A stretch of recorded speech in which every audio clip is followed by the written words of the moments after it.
Teachers, my name is Teacher Christy, and I am here to help you feel a little bit better about teaching a Level 3 class. Level 3 is like a bridge. We are helping the students to cross over from the alphabet lessons of Level 1 to the early reading lessons of Level 2 onto the land of independent reading and conversational speaking that happens in Level 3 and above. This is an exciting time for the children. They want you to hear them speak, and they love to learn. These are typically older elementary age children to the early middle school ages. They want to be seen and heard. They do not want to be talked to like the preschoolers in the early levels, but they are still young enough to have fun and to be silly with, and you get to be silly along with them. Level 3 offers fun and engaging lessons. These are very topic oriented. They have lessons on school, many lessons on school, transportation, science, vacations, shopping, weather, many different topics. This is a lot of fun because you get to be really fun and creative with your props for the lessons. I'm going to offer you some Level 3 teaching tips based on our 3 bottom lines: passion, noise control, and timing. Bottom line number 1 is passion. To me, this is one of the most important parts of our teaching. Passion is what helps to keep the children engaged, to give you those 5-star ratings, and to keep them coming back for more lessons.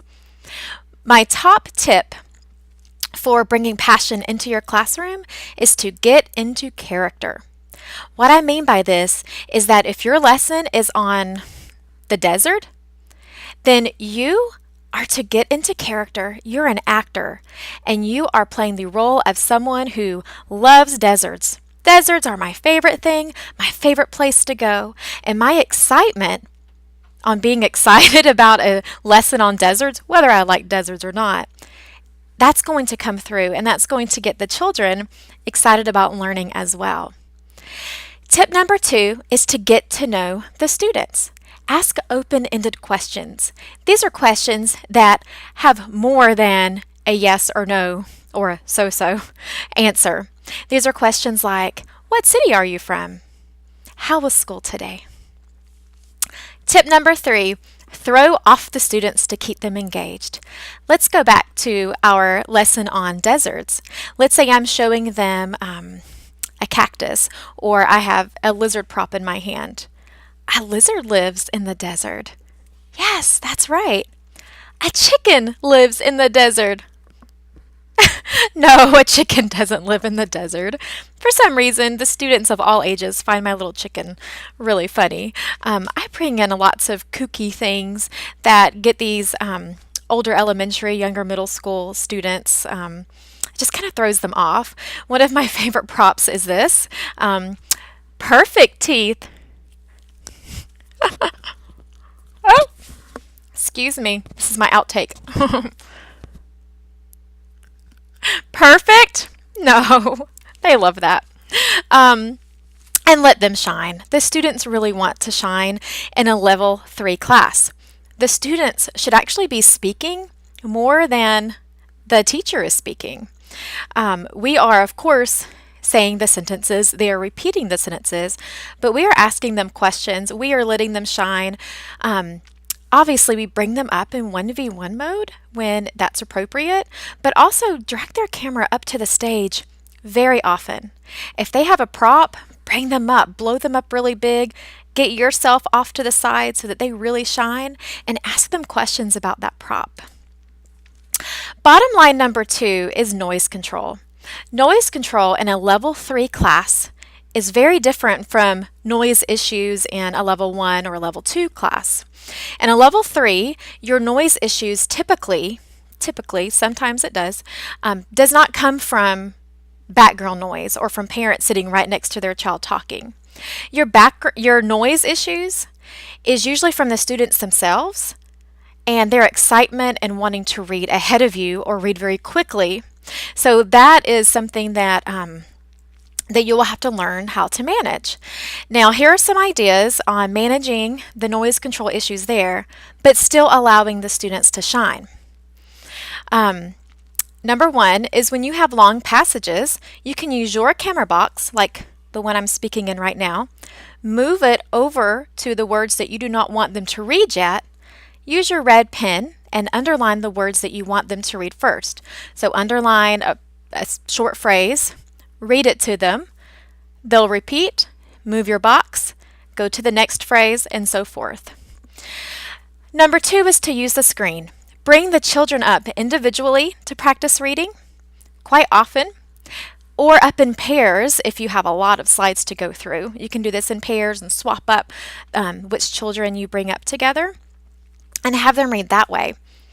Tip number three is to use the mute all when you need to. So if the children are reading ahead of you or really quickly, if you hit mute all, they can only hear the teacher and themselves. They cannot hear the other children going. Now, you can't hear them to correct pronunciations. So when you do that, you still want to try to bring them up individually so you can listen for any errors.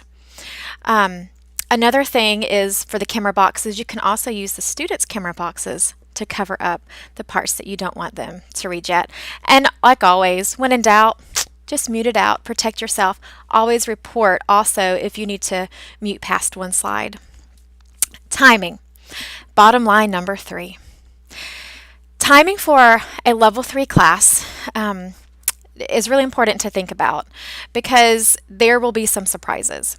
You might have slides or a lesson that has 25 slides. You might have a lesson that has 35 slides. But another thing to watch out for are the surprises. So my tip number one for bottom line 3 is to always preview but don't stop short.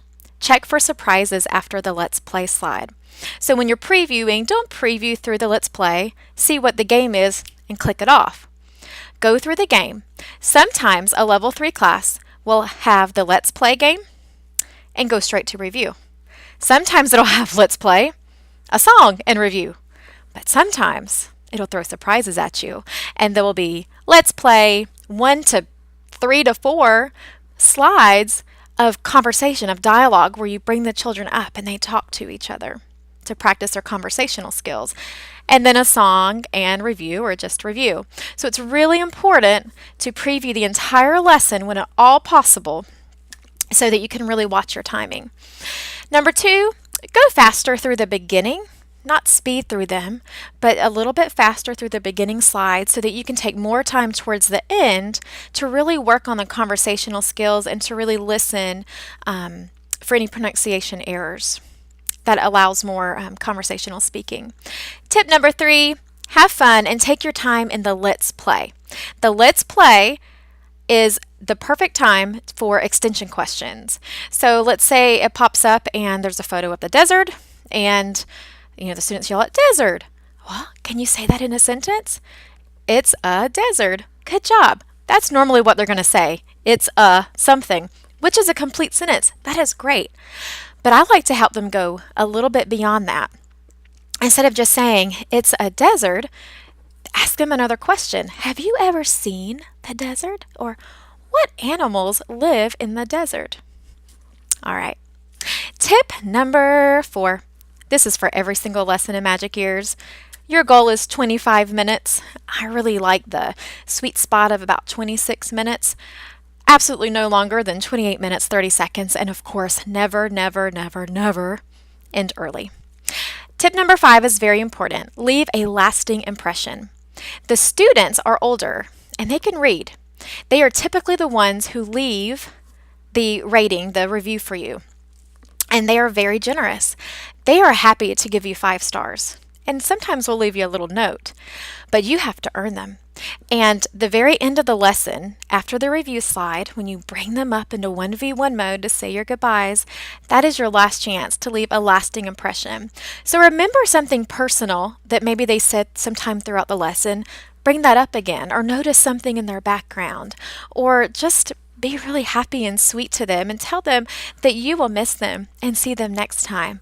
High fives, high hearts to the girls. and let them know that they did a great job, and of course, give them a trophy. All right. More is better. A few more tips. Here are some example sentences that you can use in your introduction or when you're asking the students questions. What city are you from? How was school today? How do you get to school? By car? By bus? By foot? Ask questions about their props and always have them answer in complete sentences. Include something personal about yourself. As much as we love to get to know them more, they really love to get to know us as well. We're foreign teachers to them. We're pretty cool. And if we have personal photos of our family, of vacations, of pets that we can use in our lessons, they really like that. They really like to know the names of our pets also. And don't forget to still use your TPR, your voice variations, to always smile and to speak very clearly. Sometimes when you get to a level 3 class, the TPR sometimes can fall away. We're so used to using the big expressions, big A, little a, in level 1, which of course we're not going to do in this level, but still use your TPR. And remember the R part is response. If we're talking about walking to school, we want them to respond by doing the same action back. It's not just us using our bodies for them. Voice variations. A lot of times you won't have keywords. In a lesson 3, you'll just have a lot of sentences and a lot of reading. So don't forget to still use voice variations in that. They can read a sentence in a high pitch, a low pitch, a whisper. Sometimes with the older kids, you can't always get them to repeat the high or the low, but I can almost always get them to whisper with me. And the robot. Some of the boys like to do the robot. Sometimes they don't. You just have to get to know each one and kind of feel what they are up for doing. And to speak clearly.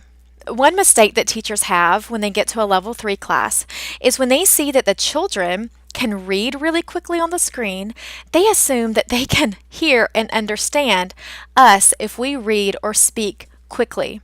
And that is usually not the case. So we need to still be speaking clearly and making sure that every word that we say sounds like a separate word. Otherwise, it could just sound like blah, blah, blah, blah to them. Play around with sentence patterns. This is another little tip that's fun when time allows.